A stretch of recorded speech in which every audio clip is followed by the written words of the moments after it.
Bismillahirrahmanirrahim. Assalamualaikum warahmatullahi wabarakatuh.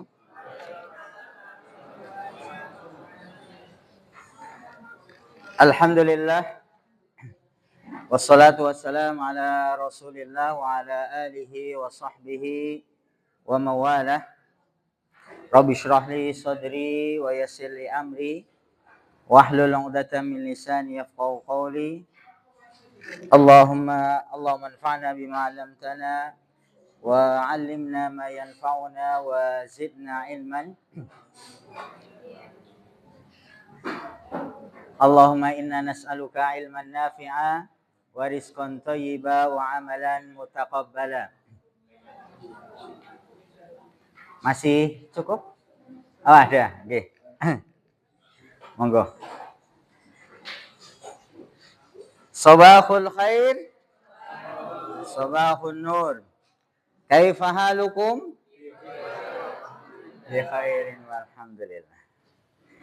Tanawaltum al-fatur? Ada yang lama, ada yang tanawal. Alhamdulillah. Monggo Ibu. Lama berarti nanti bisa dijamak gitu ya dengan siang. Ya.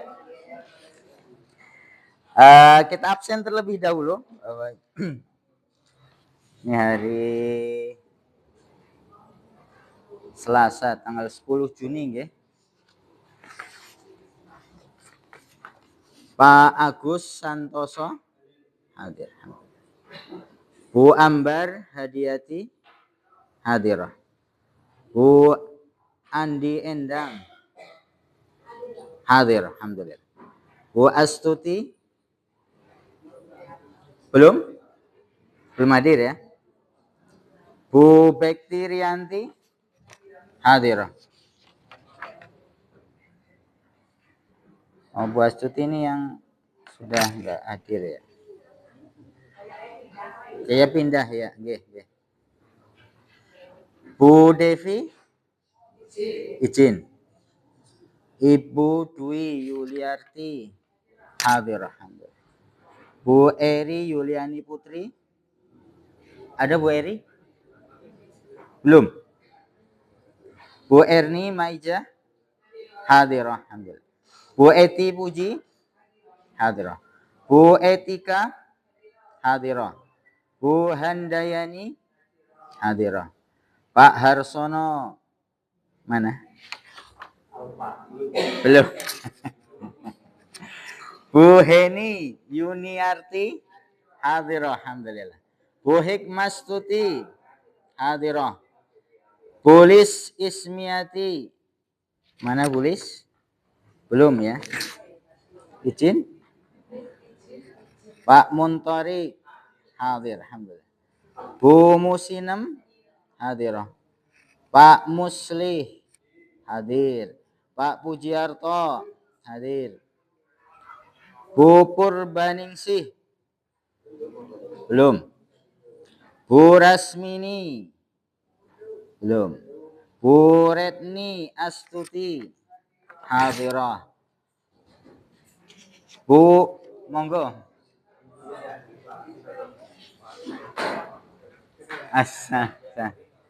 Masih ada kursi ya? Nggih.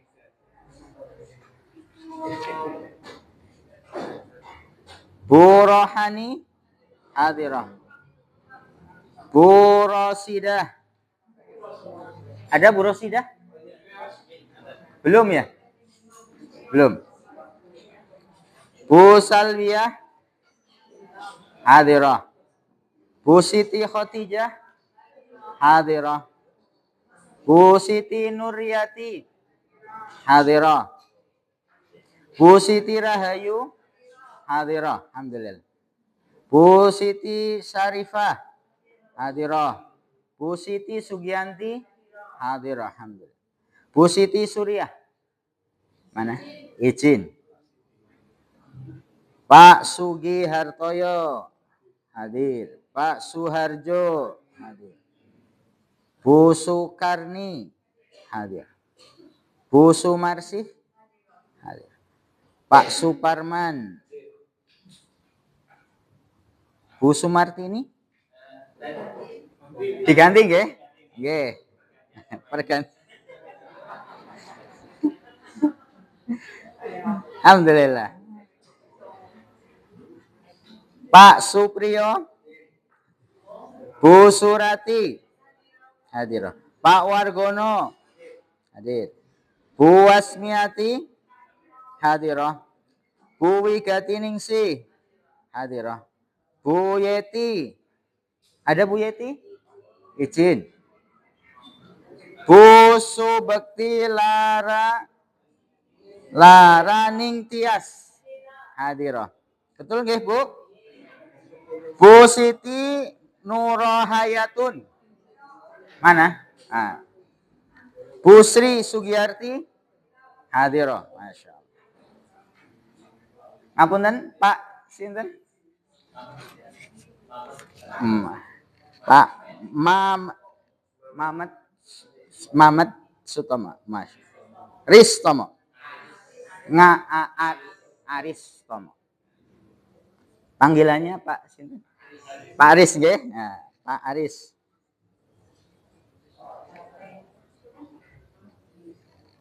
Alhamdulillah.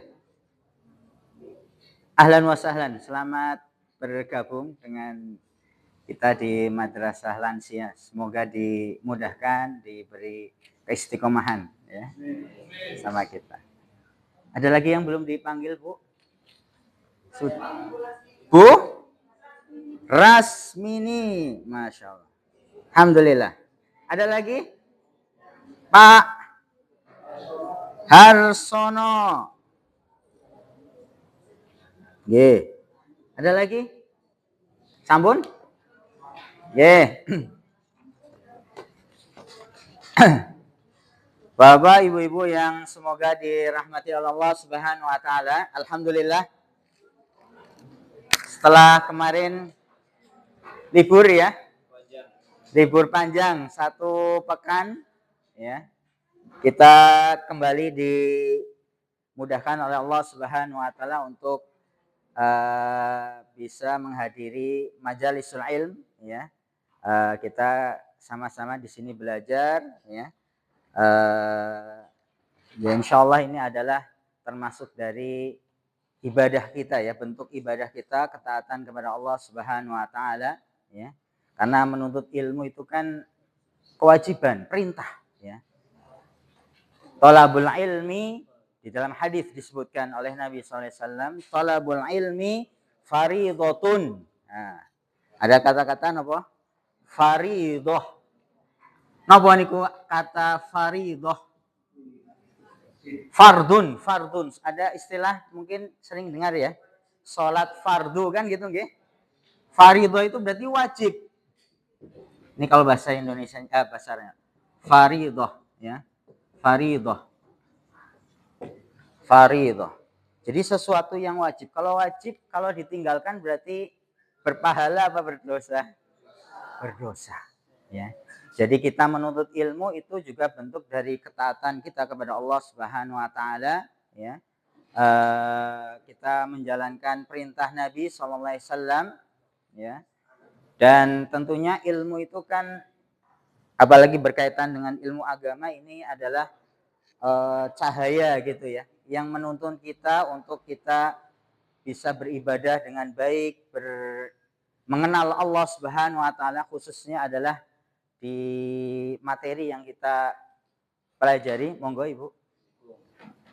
Bu sinten? Bu Purbaningsih nggih.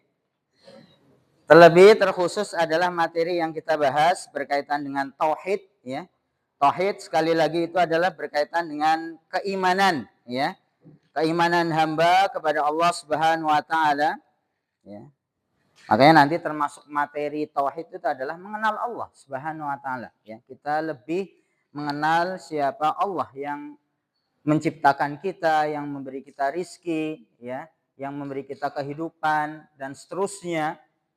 Dan itu mendorong kita semakin beriman, bertakwa kepada Allah, cinta kepada Allah Subhanahu wa taala, tunduk patuh kepada Allah Subhanahu wa taala. itu yang harapannya mendorong kita apa? Bersemangat terus di dalam beribadah, beramal, ya. Karena tujuan kita hidup di dunia ini adalah tidak lain untuk apa? Beribadah. Tidak ada yang lain, ya.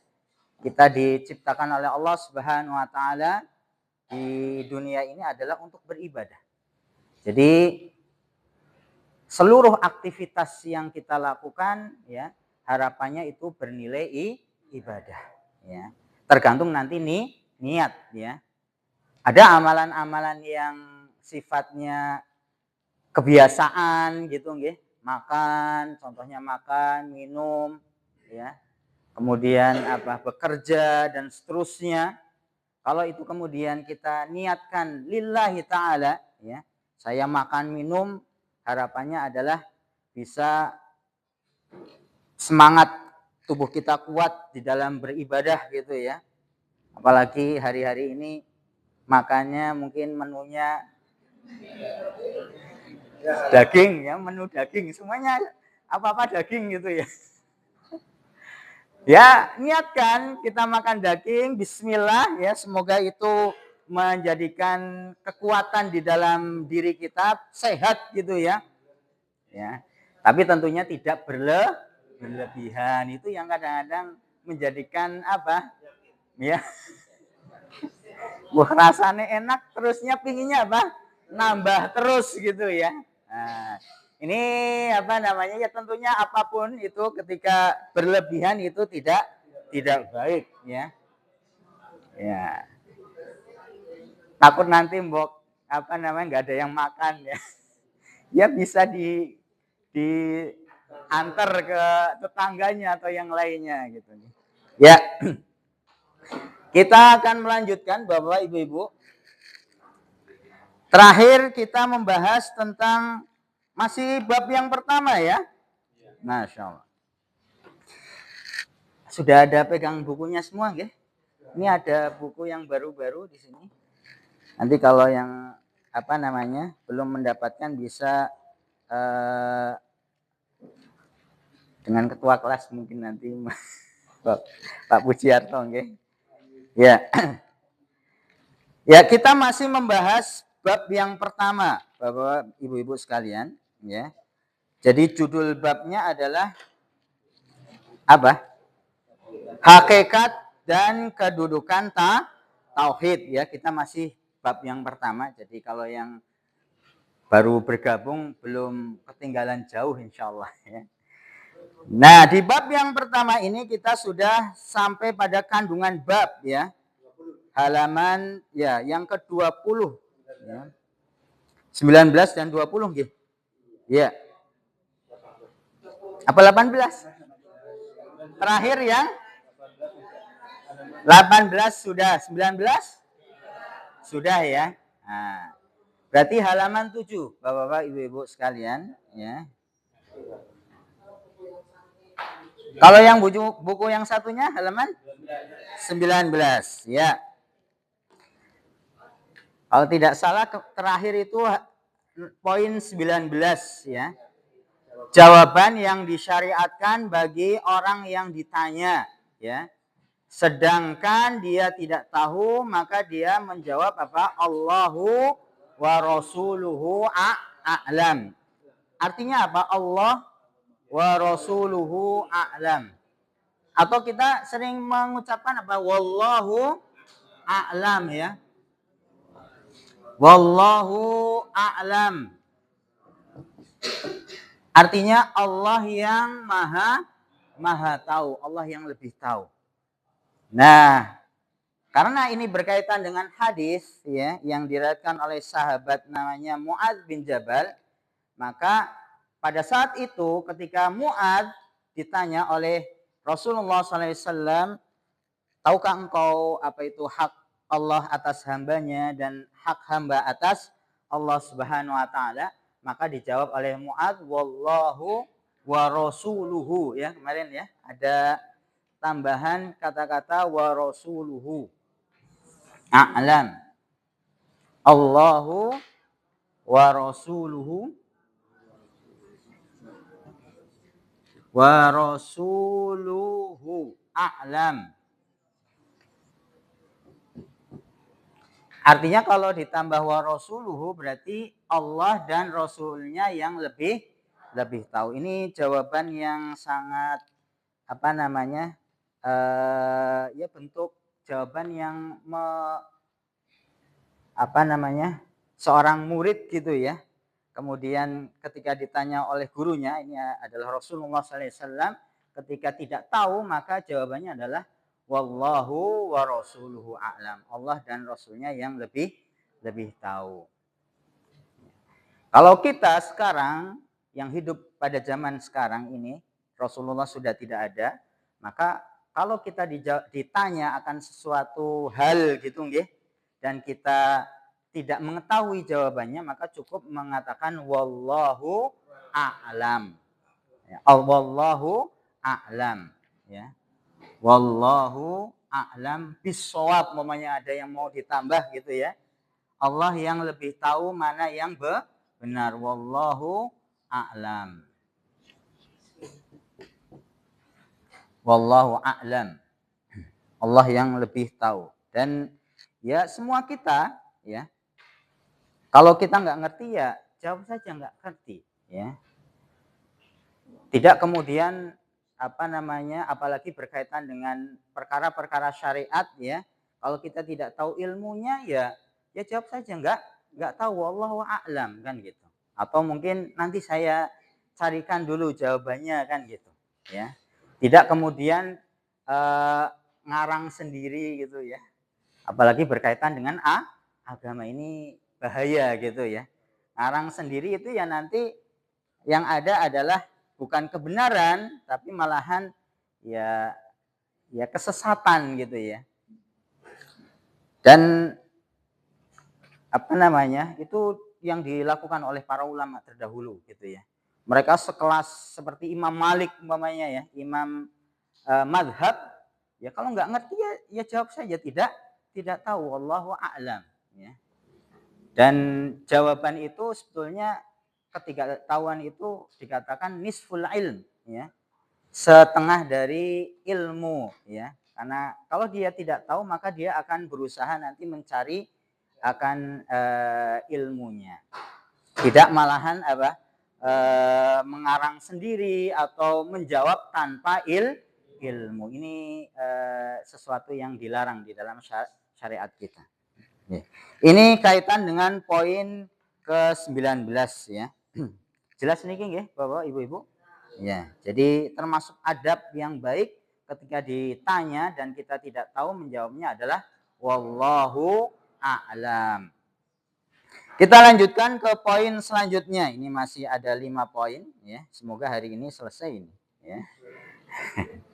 Yang 20 di sini disebutkan boleh menyampaikan ilmu kepada orang-orang tertentu ya, tanpa yang lain ya. Dibolehkan menyampaikan ilmu kepada orang-orang tertentu ya, tanpa yang lain. Jadi mengkhususkan orang-orang yang dianggap orang itu sudah layak untuk menerima ilmu tersebut tanpa kemudian menyampaikan kepada yang lain ya.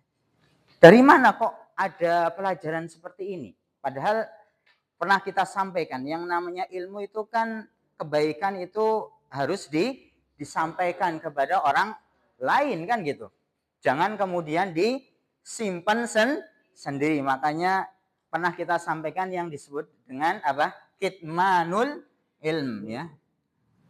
Kitmanul ilmi ya.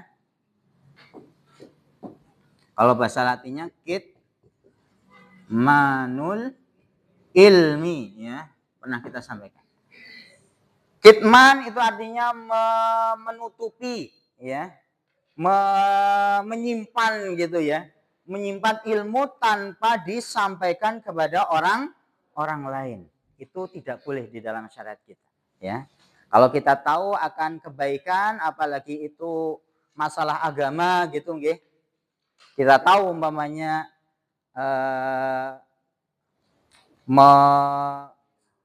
kemarin apa hukum umpamanya berkurban ya. Apa hukum berkurban? Sunnah yang muakkad, yang sangat ditekankan kan gitu ya. Umpamanya ada yang bertanya gitu ya kepada kita, kira-kira kurban itu hukumnya apa ya gitu. Dan kita tahu hukumnya itu adalah sunnah yang sangat ditekankan ya. Ya ada juga memang ulama yang mengatakan sampai sesuatu yang wajib gitu ya. Tetapi kebanyakan dari para ulama itu menghukumi kurban ya itu adalah hukumnya sunnah, tapi sunnah yang betul-betul ditekankan ya. Maka kita wajib untuk apa? Menjelaskan ya, menerangkan. Oh, kurban itu hukumnya sunnah muakkad, sangat ditekankan, apalagi yang memiliki kelebihan rizki untuk kemudian berkurban ya, baik dengan apa kambing atau dengan sapi umpamanya ya. Ya alhamdulillah bagi yang bisa berkorban pada tahun ini ya kita banyak berdoa kepada Allah semoga kurban kita betul-betul apa ikhlas gitu nggih, diterima oleh Allah Subhanahu wa taala. Ya, itu bentuk dari sama juga ketakwaan, keimanan kita kepada Allah Subhanahu wa taala. Karena ibadah itu kan ada yang sifatnya ucapan, nggih. Seperti apa? Berzikir, itu kan kita mengucapkan dengan lisan kita, membaca Al-Qur'an umpamanya itu dengan lisan. Namun ada juga ibadah yang menuntut apa? Gerakan badan. Seperti apa? Sholat, nggih. Sholat itu kan nggak hanya itu, sholat itu gabungan, ada niat hati, kemudian juga lisan, ya, dan juga gerakan orang berdiri, ruku, berdiri, sujud, itu semuanya gerakan, ya. Dan kalau orang mampu untuk melakukan itu kok dia tidak melakukan, ya sholatnya sah atau mboten? Tidak sah karena itu menjadi rukun ya, gerakan-gerakan sholat itu rukun ya. Namun ada juga ibadah yang menuntut untuk kita mengeluarkan apa harta ya, diantaranya kemarin itu ya Idul Kurban ya. Kita diuji oleh Allah Subhanahu wa taala apakah kita mau berkorban gitu ya, beribadah dengan harta ya, termasuk juga nanti zakat, sodako, infak yang sifatnya sunnah itu juga adalah ibadah kepada Allah yang sifatnya apa? Dengan mal, dengan harta. Nah, nanti ada juga yang gabungan, ya jiwa, raga, ya termasuk dengan harta. Seperti yang dilakukan oleh saudara-saudara kita ke Mekah sana apa? Berhaji. Ya. Ibadah haji, umroh itu apa namanya? Ya tidak hanya harta saja tetapi juga fisiknya. Masya Allah, kalau kita lihat kabar-kabar haji ya memang Masya Allah ya, ini masih apa namanya banyak penyesuaian ya dengan aturan yang baru di sana gitu ya. Ya mungkin ada yang harus jalan berkilo-kilo ya di tempat yang panas ya, itu apa namanya ujian, bukti kita ya apa namanya ya beribadah kepada Allah Subhanahu wa taala. Jadi memang harus siap apa? Enggak hanya mental, harta, tapi juga fisiknya juga. Ya.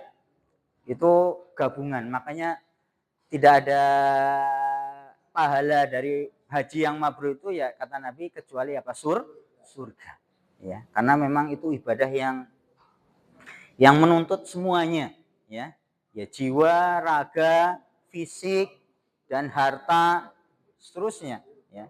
Tidak sedikit orang yang kemudian apa meninggal di tanah suci. Tapi ya itu insya Allah menjadi apa nilai plus ya. Orang bisa meninggal kemudian di tanah suci dalam keadaan apa beribadah kepada Allah Subhanahu wa taala. Ya. Kembali lagi Bapak-bapak, Ibu-ibu ke poin ke-20 ya.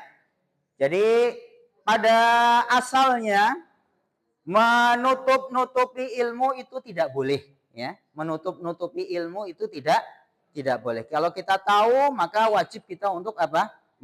Menyampaikannya. Tetapi di dalam penyampaian itu kita juga istilahnya apa? Ya, melihat kondisi orang yang akan disampaikan kepadanya ilmu.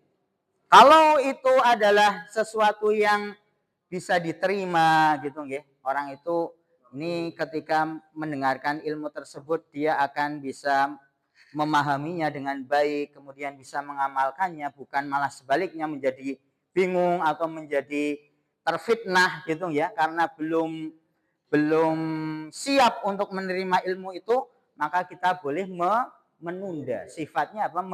Menunda sampai nanti ada waktu yang tepat, maka disitulah kemudian baru disampaikan. Ya gampangannya saja, di dalam orang belajar dari kecil itu kan ada urutannya, ada tingkatannya, ya. Ada PAUD, TK, SD dan seterusnya sampai perguruan tinggi. Maka ya sama, materi-materi yang disampaikan juga menyesuaikan, ya, menyesuaikan dengan umur kan gitu ya, kondisi dari anak tersebut, ya.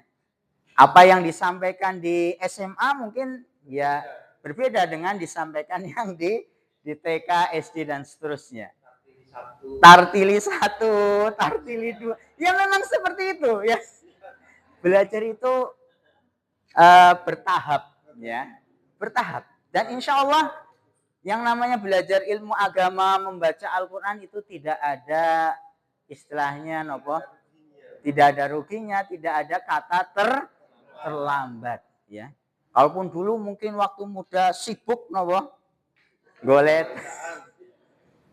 ya, nyari maisha gitu ya. Ya, sekarang kita diberikan kesempatan oleh Allah untuk belajar, ini adalah apa? Bukti Allah itu sayang kepada kita sebenarnya, ya. Iya. Nabi mengatakan, "Man yuridillahu bi khairan", orang yang dikehendaki kebaikan oleh Allah Subhanahu wa taala, apa? Yufaqihu fiddin. Cirinya adalah dia akan diberi pemahaman akan agama. Ya belajar ini kan sarana kita untuk memahami agama. Modal kita, sangu kita untuk nanti kehidupan di yang akan datang, ya. Ya kita kan nggak tahu siapa yang duluan juga kan. Sing nom ya akeh, sing mati nom juga banyak gitu ya. Ya. Jadi intinya adalah semua kita berbekal, ya. Wa tazawwadu kata Allah. Dan berbekalah, carilah bakal sebanyak-banyaknya ya. Wa tazawwadu fa inna khairaz zadit taqwa. Sesungguhnya perbekalan yang paling baik itu apa? Ketakwaan. Ya ini, kita menjalankan perintah Allah, perintah Nabi, menuntut ilmu itu adalah ketakwaan, bukti takwa seorang hamba kepada Allah Subhanahu wa taala.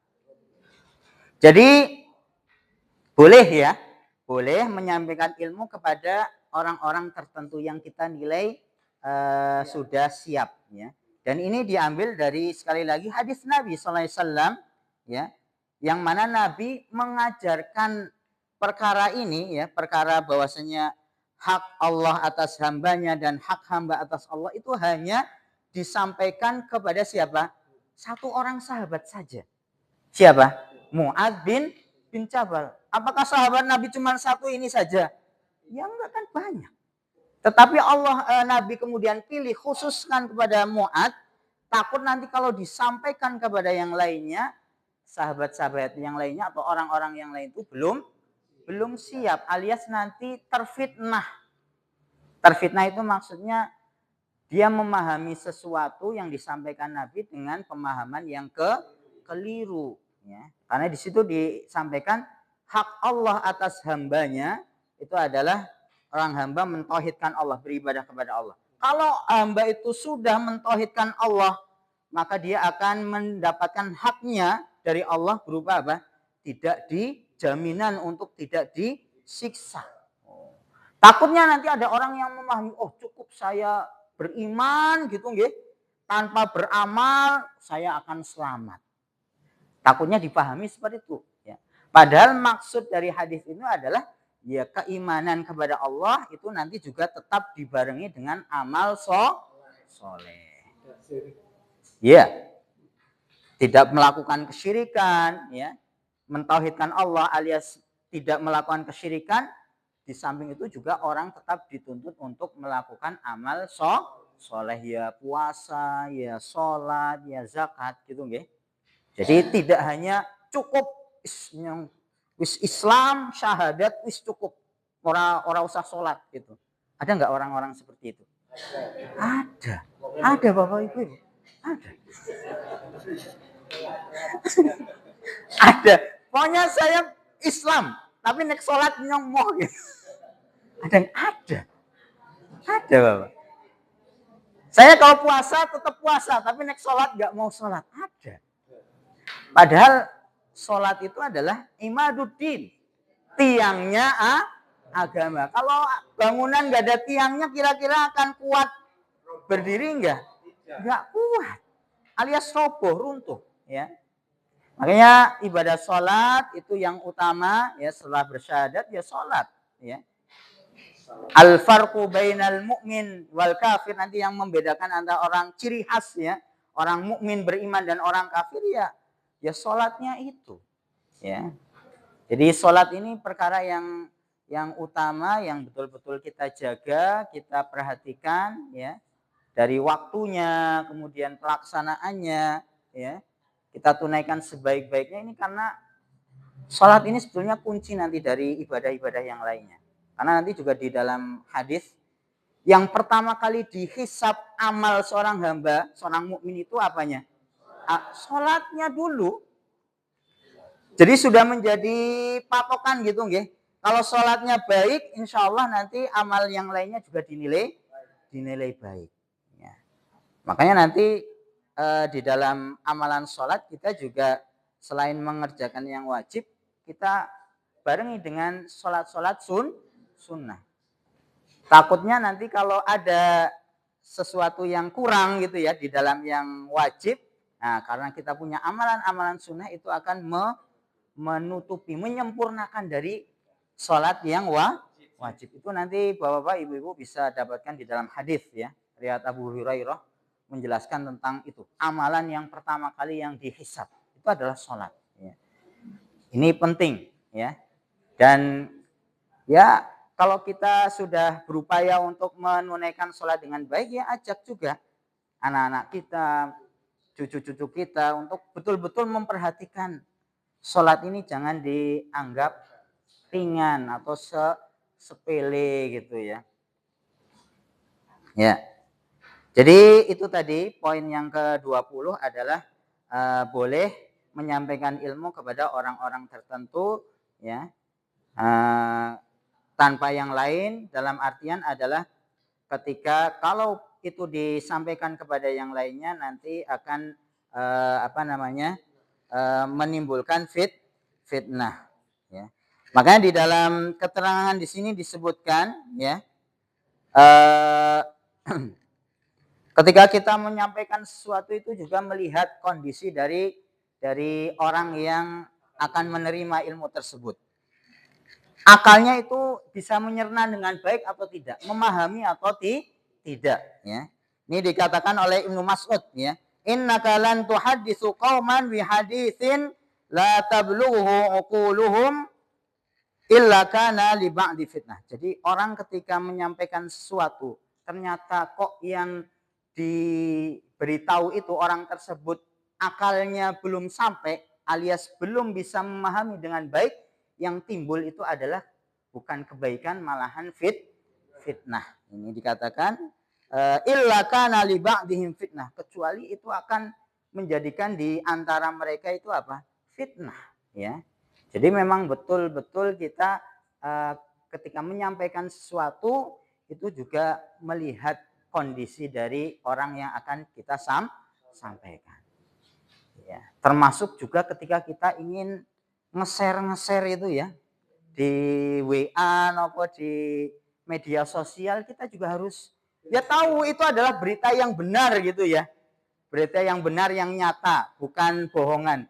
Tetapi kita juga perlu memikirkan kira-kira ketika kita sampaikan itu sebetulnya akan mendatangkan manfaat ke orang yang mendapatkan sharean kita itu, atau malahan sebaliknya kan gitu. Malahan jengkel, malah menimbulkan sikap was-was, takut dan seterusnya.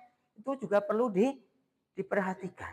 Apalagi berita-berita yang belum tentu kita yakini kebenaran. Asal ada berita langsung share. Asal ada, ini takutnya adalah bukan kebaikan yang didapatkan, malahan sebaliknya. Ternyata setelah di-share viral, berita bohong alias hoax. Loh, iya. Itu takutnya seperti itu. Bahkan nanti di dalam hadis disebutkan, cukuplah orang dikatakan itu pendusta, itu menyampaikan setiap berita yang dia ketahui.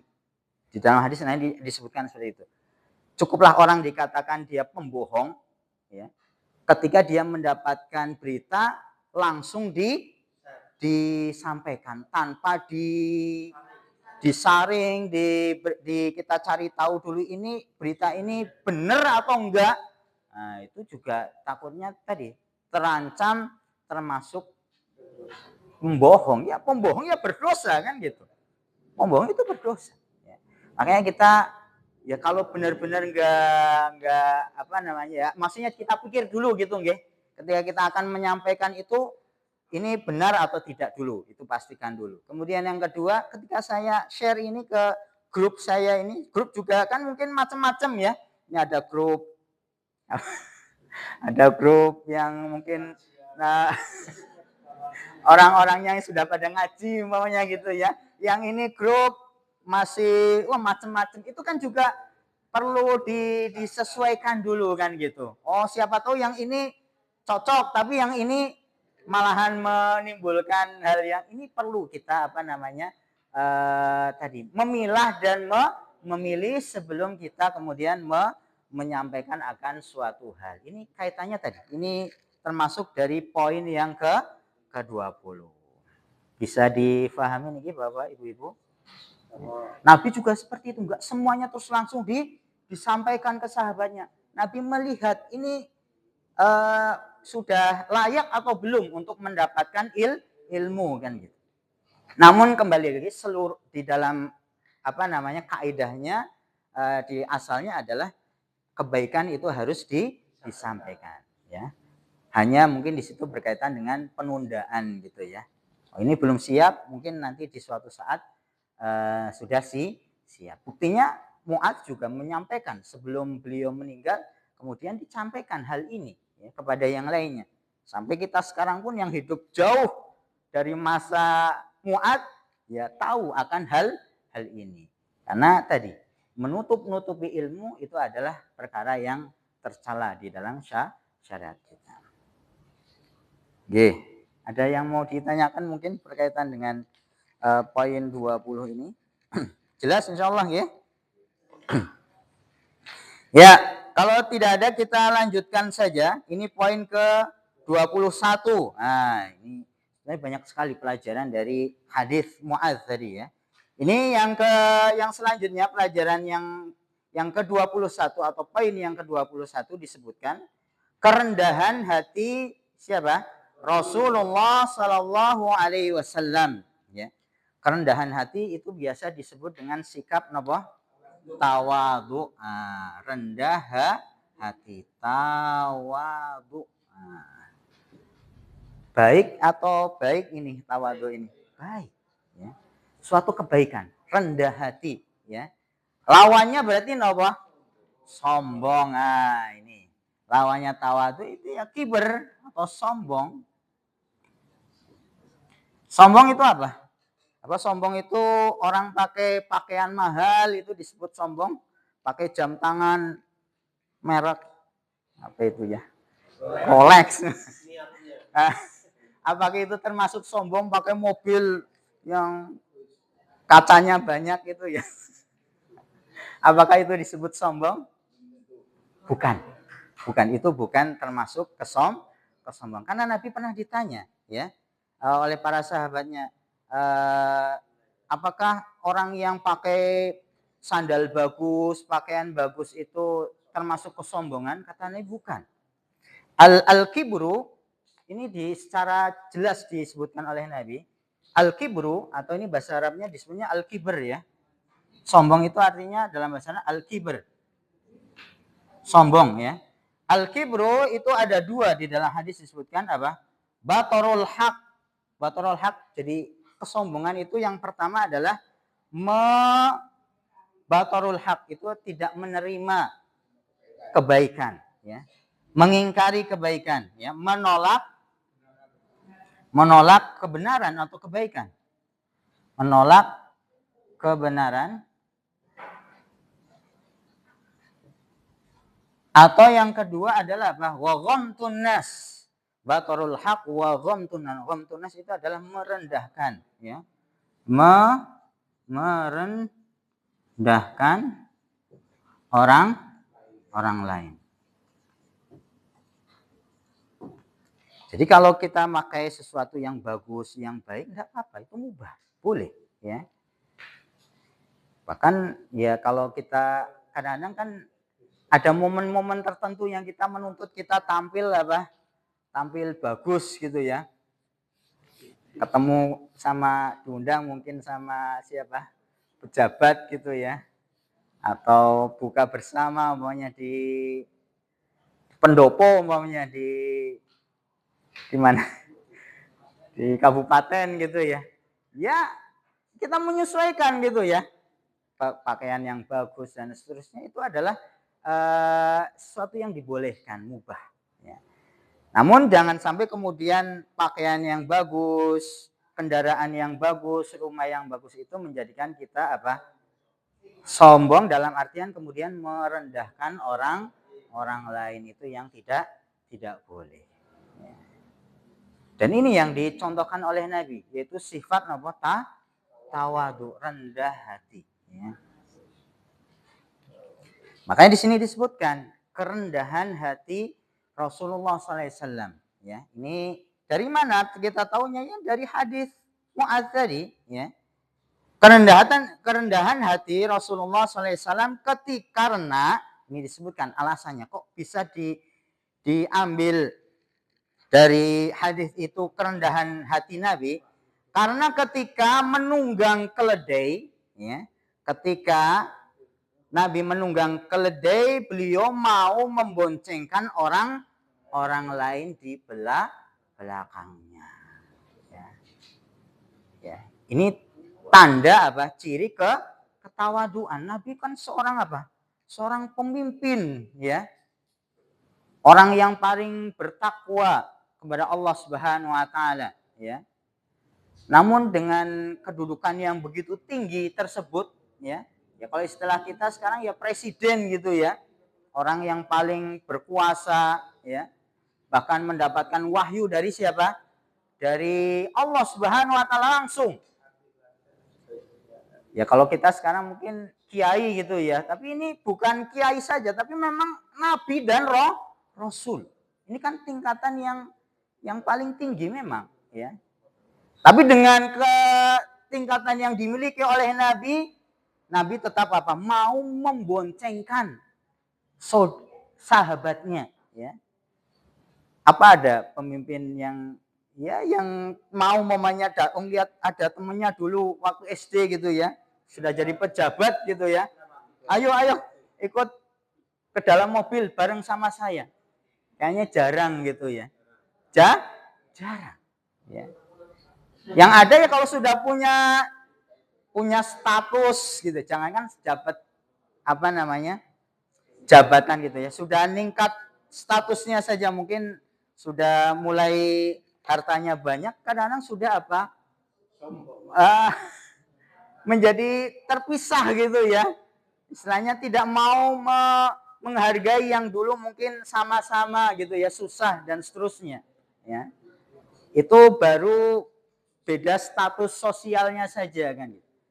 Tapi bukan itu yang kemudian dicontohkan oleh Nabi. Nabi tetap, walaupun Nabi itu mendapatkan wahyu dari Allah, orang yang paling mulia yang dicontohkan oleh Nabi adalah memiliki sifat Tawadhu. Buktinya apa? Masih mau memboncengkan gitu ya.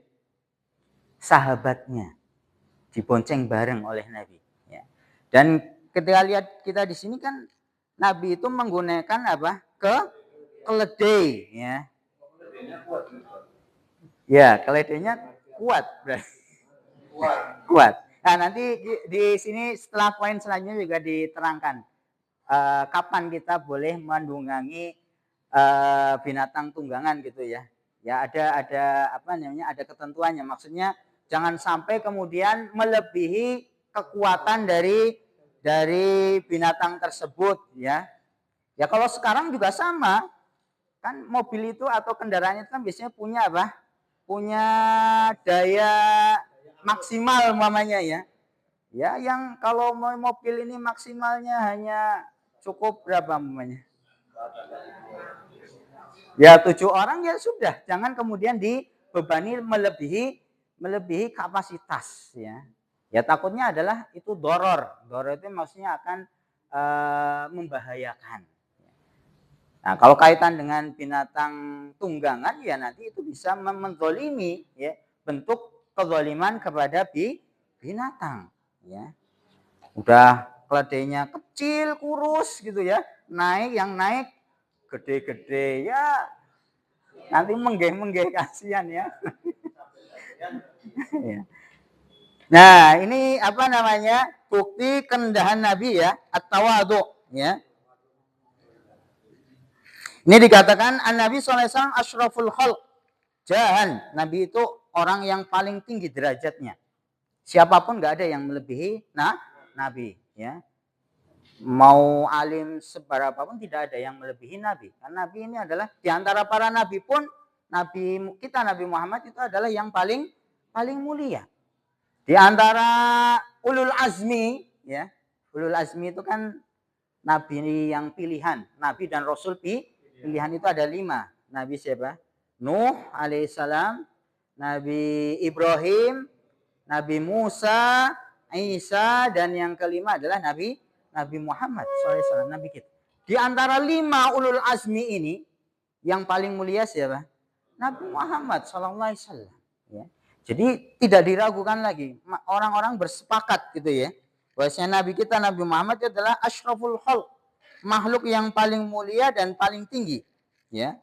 Wa ma'adzalika huwa asyaddun nas tawadu'an. Tetapi dengan tingginya derajat Nabi itu ya, Nabi mencontohkan kepada kita sifat tawadu. Bahkan dikatakan Nabi itu asyaddun nas tawadu'an, orang yang paling tawadu. Orang yang paling tawadu. Ya. Dan nah ini dikatakan haitsu raqibal himar wa ardafa alaih, ya. Buktinya Nabi mengendarai keledai dan mau memboncengkan, ya. Dan pernah kita sebutkan keledai itu bukan tunggangan yang mewah, ya. Pada saat itu keledai itu bukan tunggangan mewah. Kalau yang mewah ya unta merah, ya, atau kuda yang gagah, yang kuda perang dan seterusnya, ya. Itu ya mewah pada saat itu, ya. Naik kita zaman sekarang yang mungkin naikin apa? Pajero apa Alphard gitu ya, itu kan mewah kan gitu ya. Nah, tapi Nabi mencontohkan ada sifat tawa. Bukan berarti kita nggak boleh gitu ya. Tadi kita sebutkan tidak boleh. Bukan berarti kita tidak boleh menggunakan kendaraan yang bagus ya, boleh-boleh saja. Ya. Tapi yang dicontohkan oleh Nabi adalah apa? Sikap tawadhu tadi. Ya. Haitsu raqibal himar wa ardafa alaihi wa hadza fi ghayati tawadhu. Ini menunjukkan bagaimana betul-betul bentuk ketawaduan Nabi. Kalau Nabi menginginkan kuda perang yang mahal, yang bagus, mampu atau tidak? Mampu saja. Nabi pemimpin ya. Pemimpin umat Islam pada saat itu, ya. Nabi banyak mendapatkan apa? Yang namanya ghanimah. Apa itu ghanimah? Rampasan perang, hadiah, itu Nabi mendapatkan banyak, ya. Tetapi ketika Nabi mendapatkan harta itu tidak kemudian disimpan, tidak kemudian didepositokan, itu tidak. Tapi Nabi langsung apa? Menyalurkan kepada orang-orang yang membutuhkan. Ya. Bahkan sampai-sampai ketika Nabi ketika meninggal itu apa? Ya, baju perangnya itu masih tergadaikan, ya. Tergadaikan dalam artian ketika Nabi akan membeli sesuatu gitu ya untuk dimakan karena tidak ada yang bisa ditukarkan kan gitu ya, maka digadaikan apa? Baju perang. Alias apa? Nabi itu ketika mendapatkan sesuatu ya, harta itu kemudian cepat-cepat disalurkan ya kepada yang membutuhkan ya. Ini disebutkan inna adata al-kubara adamul irdaf, karena menjadi kebiasaan al-kubara itu orang-orang besar itu yang enggak mau boncengin kan gitu. Tapi Nabi mau memboncengkan ya. Warokiba sallallahu alaihi wasallam al-himar, bahkan Nabi tadi memilih himar sebagai barang tunggangan. Walau sya'a la raqiba ma arad ya. Padahal ya Nabi bisa saja menunggangi binatang tunggangan yang dia maui kan gitu, yang dia apa namanya? Inginkan, sukai ya. Wala man qasatan fi dzalika. Ini penting juga.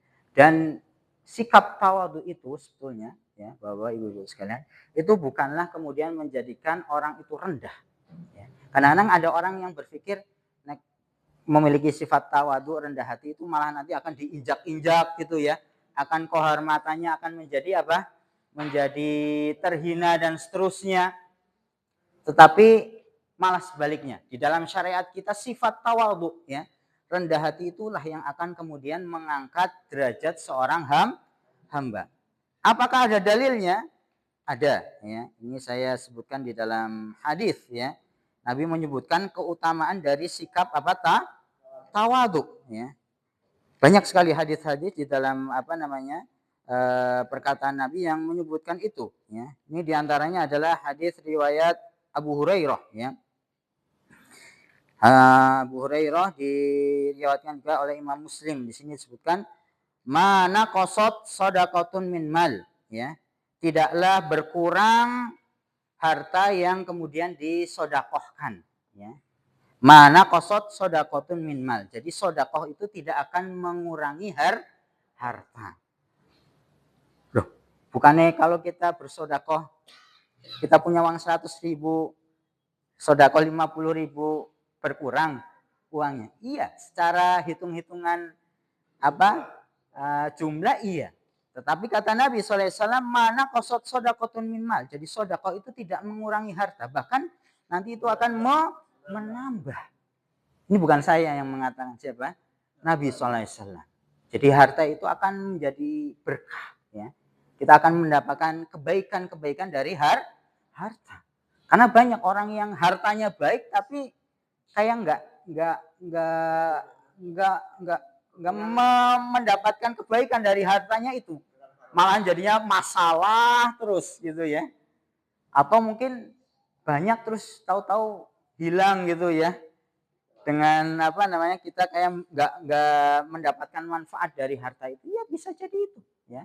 Karena tidak berkah. Tapi dengan sedekah orang kemudian menunaikan zakatnya, itu menjadikan harta itu berkah, berbarokah, alias berkah itu bertambah dalam artian akan mendapatkan kebaikan dari harta tersebut.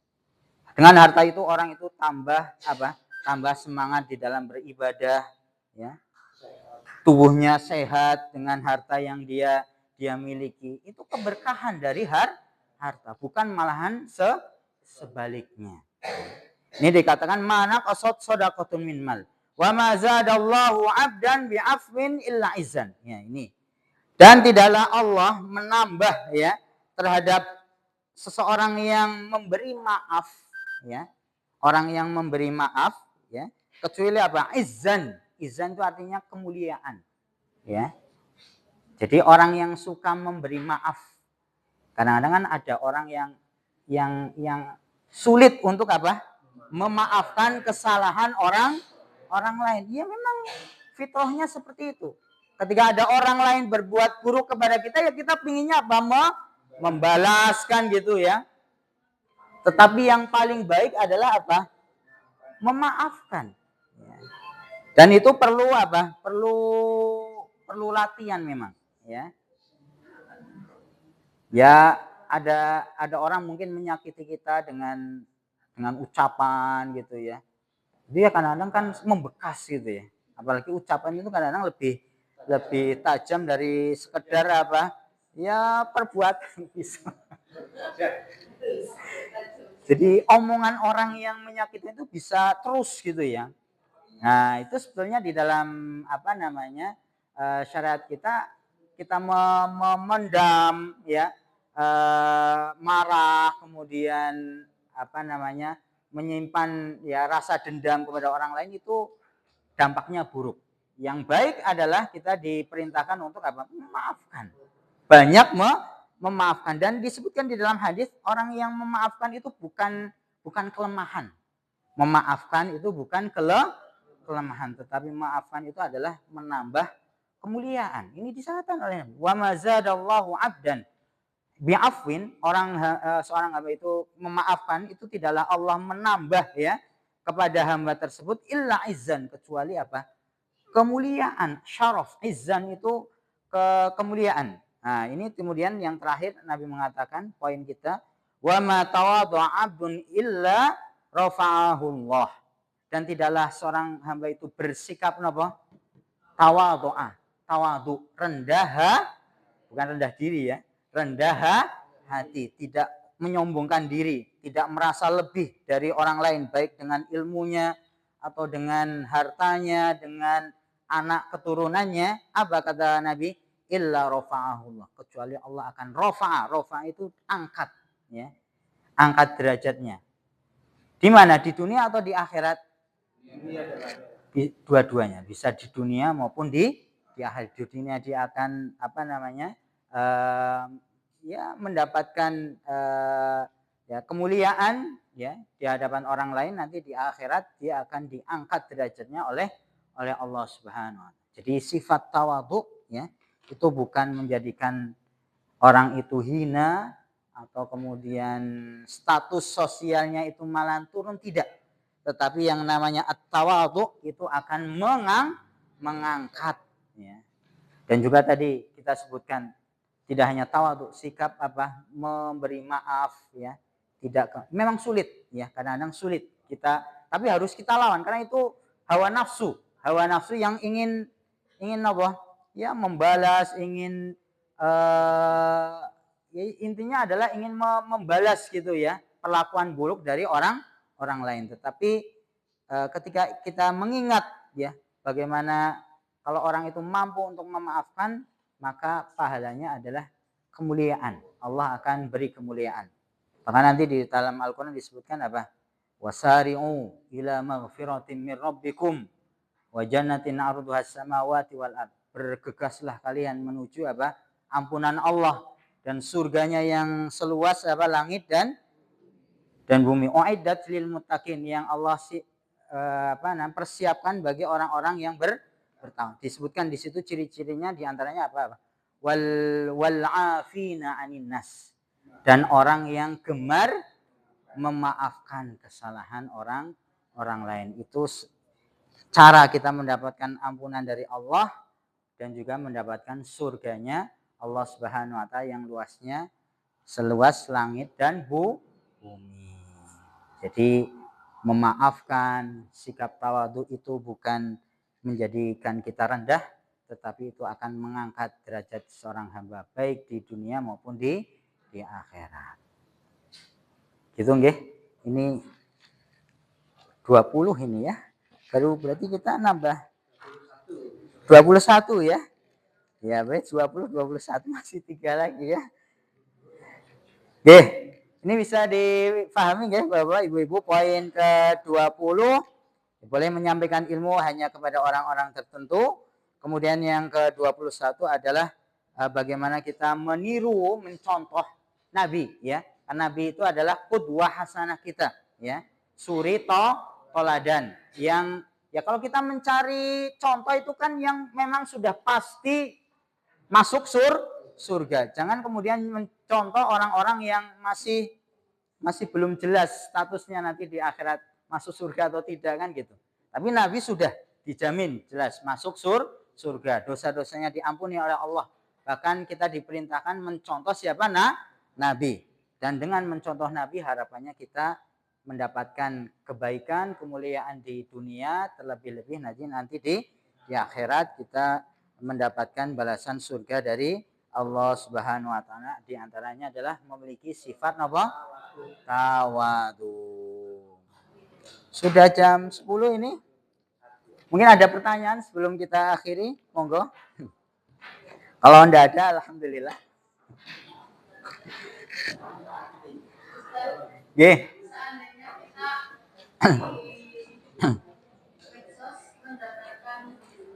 Nggih.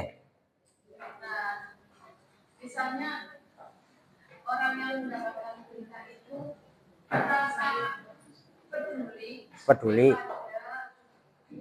temannya yang lain. Ya. Belum tahu itu benar apa tidak, tetapi waktu kayaknya benar seperti itu. Ya. Jadi karena kepengen melindungi orang lain. Ya.